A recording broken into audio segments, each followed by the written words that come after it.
அன்பு நண்பர்களே, அனைவருக்கும் அன்னை சமையல் உமாவின் அன்பான வணக்கங்கள். இன்றைக்கி அன்னை சமையலில் பார்க்க போகிறது சூப்பரான பிரேக்ஃபாஸ்ட் ரெசிபிங்க. கோதுமை ரவா தோசை, அதுக்கு சூப்பரான சைட் டிஷ் தக்காளி பூண்டு சட்னி. தோசை மாவு இல்லைன்னா கவலையே வேணாம், ஒரு 15 நிமிஷத்துக்குள்ளே நீங்கள் இந்த தோசையை ரெடி பண்ணிடலாம். வாங்க கோதுமை ரவா தோசையும் தக்காளி பூண்டு சட்னி எப்படி செய்கிறதுன்னு பார்க்கலாம். இப்போ முதல்ல கோதுமை ரவா தோசை செய்கிறதுக்கு தேவையான பொருள் என்னென்னு பார்த்துக்கலாம். நான் இந்த கப்பை எடுத்திருக்கேன். நீங்கள் விருப்பப்பட்ட எந்த கப் வேணால் யூஸ் பண்ணிக்கலாம், டம்ளர் கூட யூஸ் பண்ணிக்கலாம். இப்போ 1/2 கப் கோதுமை மாவு, 1/2 கப் அரிசி மாவு. அரிசி மாவும் அதே கப்பில் தான் எடுத்திருக்கேன். 1/4 கப் ரவை, 1 டேபிள் ஸ்பூன் தயிர் சேர்த்துக்கலாங்க. இப்போ இது எல்லாத்தையும் நல்லா மிக்ஸ் பண்ணிக்கலாம்.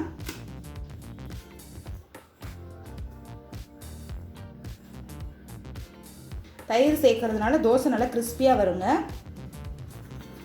இப்போ இது கூடவே 2 கப் தண்ணி சேர்த்துக்கலாங்க.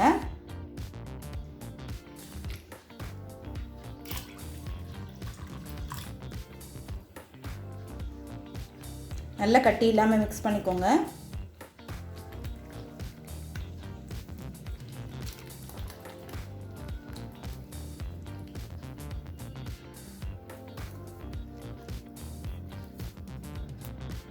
அரை டீஸ்பூன் மிளகுத்தூள்,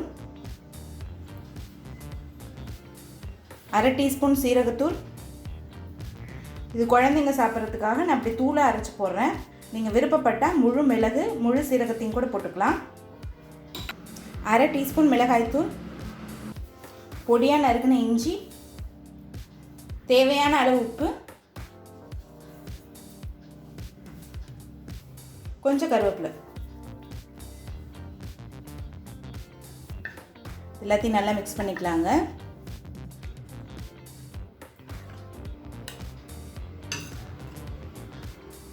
இன்னும் திக்காக தான் இருக்குது, இன்னும் கொஞ்சம் தண்ணி சேர்த்துக்கலாம்.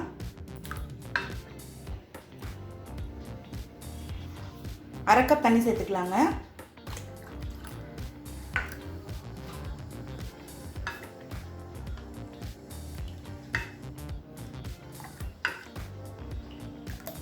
இப்போ எல்லாத்தையும் நல்லா மிக்ஸ் பண்ணியாச்சுங்க. இந்த மாவை 10லேருந்து 15 நிமிஷம் வரைக்கும் நல்லா ஊற வச்சிடலாம். இப்போ 15 நிமிஷம் ஆகிடுச்சுங்க. தண்ணியாகவும் இருக்கக்கூடாது, ரொம்ப திக்காகவும் இருக்கக்கூடாது. ரவா தோசை கன்சிஸ்டன்சிக்கு தான் இருக்கணும். அப்போ தான் நமக்கு நல்லா மொறு மொறுன்னு வருங்க. இப்போ தோசை ஊற்ற ஆரம்பிச்சிடலாம். இப்போ கல் நல்லா சூடாகிடுச்சு. நம்ம கோதுமை ரவா தோசை ஊற்ற ஆரம்பிச்சிடலாம். ரவா தோசைக்கு எப்படி ஊற்றுவோமோ அதே மாதிரி தான் ஊற்றணும்.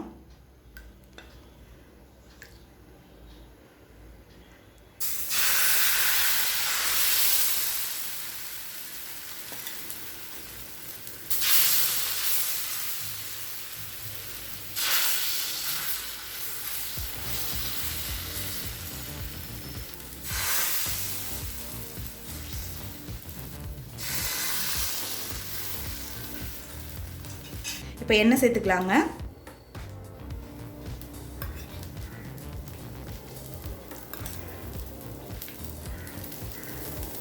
ஸ்டவ்வை மீடியம் ஃப்ளேம்லேயே வச்சுருங்க.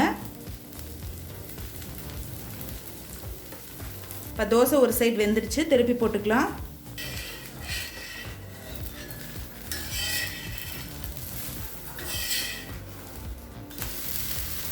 இப்போ தோசை இந்த சைடும் வெந்துருச்சு, திருப்பி போட்டுக்கலாம்.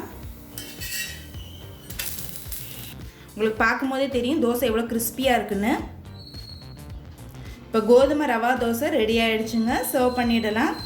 அடுத்து தக்காளி பூண்டு சட்னி எப்படி செய்கிறதுன்னு பார்க்கலாம். இப்போ அடுத்து தக்காளி பூண்டு சட்னி எப்படி செய்யலான்னு பார்க்கலாங்க.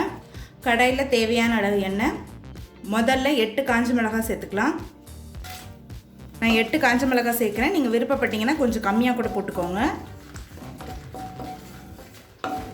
ஸ்லோலே வச்சு மிளகாய் கலர் மாறாத மாதிரி வறுத்துக்கோங்க. இப்போ மிளகாயை நல்லா வதக்கியாச்சு. இப்போ இதை எடுத்து தனியாக வச்சிடலாம். அடுத்தது 1 டேபிள் ஸ்பூன் கடலைப்பருப்பு,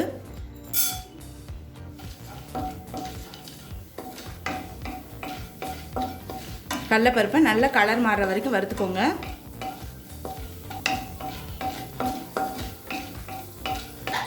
இப்போ அடுத்து 15 பல் பூண்டு சேர்த்துக்கலாம்.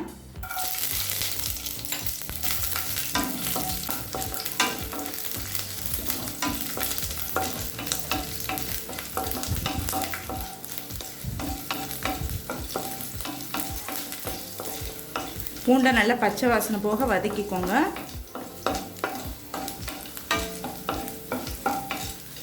அடுத்து 3 தக்காளி சேர்த்துக்கலாம்.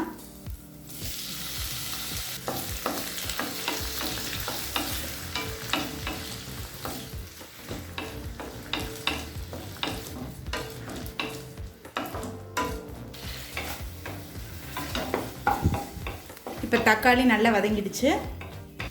கொஞ்சம் புளி,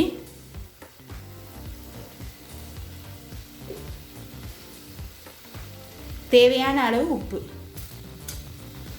இது கொஞ்சம் நேரம் ஆறின பிறகு வதக்கின மிளகாயோடு சேர்த்து மிக்சியில் நைஸாக அரைச்சிக்கலாங்க. இப்போ மிக்சியில் எல்லாத்தையும் அரைச்சாச்சு. இப்போ சட்னியை தாளிச்சிடலாம். கடாயில் தேவையான அளவு எண்ணெய், 1/2 டீஸ்பூன் கடுகு, கொஞ்சம் உளுந்து, கொஞ்சம் கருவேப்பிலை,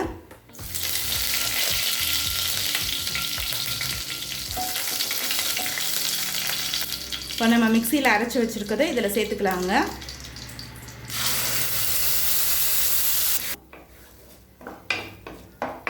இப்போ 1 நிமிஷம் வரைக்கும் வதக்கினா போதும்.